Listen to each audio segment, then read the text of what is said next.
লোকসভা ভোটের পর্যালোচনা বৈঠকে তৃণমূল। লোকসভা ভোটের পর্যালোচনা বৈঠকে বসল তৃণমূল কংগ্রেস। মেখলিগঞ্জ শহরের 7 নম্বর ওয়ার্ডের কথা ও গান সাংস্কৃতিক ভবনে এই পর্যালোচনা সভাটি মঙ্গলবার দুপুরে অনুষ্ঠিত হয়।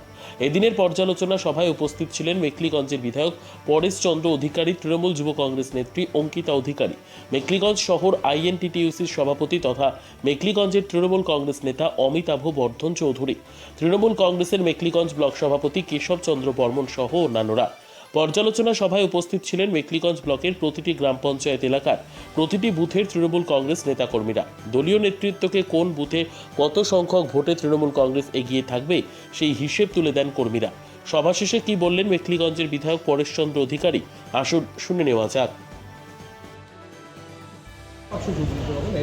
আমরা ভোটের পর্যালোচনা করছি। বুথে বুথে আমাদের কর্মীরা তারা হিসাব নিয়ে আসছেন, সেটাই আমরা এখানে লিপিবদ্ধ করার চেষ্টা করছি। এটা কতগুলো 24 অবস্থানটা কী দিকে কোন জায়গায় এবার 25 হবে, সেটাই আমরা দেখি। নিজের কোনো ফলাফল তো ভালোই হবে।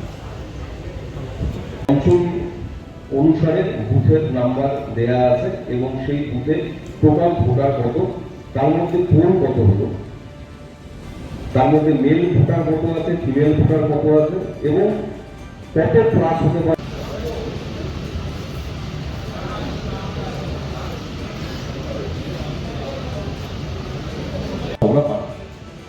রিপোর্ট আছে, অঞ্চল সভাপতি নিজেও জানে।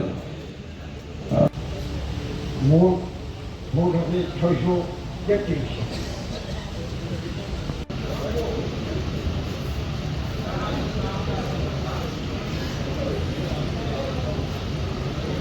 অঞ্চল অনুসারে বুথের নাম্বার দেয়া আছে এবং সেই বুথে টোটাল ভোটার কত, তার মধ্যে কোন কত হলো, তার মধ্যে মেল ভোটার কত আছে, ফিমেল ভোটার কত আছে এবং কত প্লাস হতে পারে। আমরা কাছে রিপোর্ট আছে, অঞ্চল সভাপতি নিজেও জানে।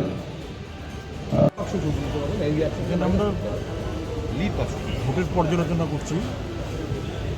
বুথে বুথে আমাদের কর্মীরা তারা হিসাব নিয়ে আসছেন, সেটাই আমরা এখানে লিপিবদ্ধ করার চেষ্টা করছি। মোট ভোট হবে 633। অনন্ত রায় সরকার, 15 নম্বর বুথ, কুচুরপুকুরি। আপনি ওখানে নিয়ে যাচ্ছে আপনার কাছে, আপনি ওখানে থাকেন, ওখানেই বসেন। আমরা ভোটের পর্যালোচনা করছি। বুথে বুথে আমাদের কর্মীরা তারা হিসাব নিয়ে আসছেন, সেটাই আমরা এখানে লিপিবদ্ধ করার চেষ্টা করছি।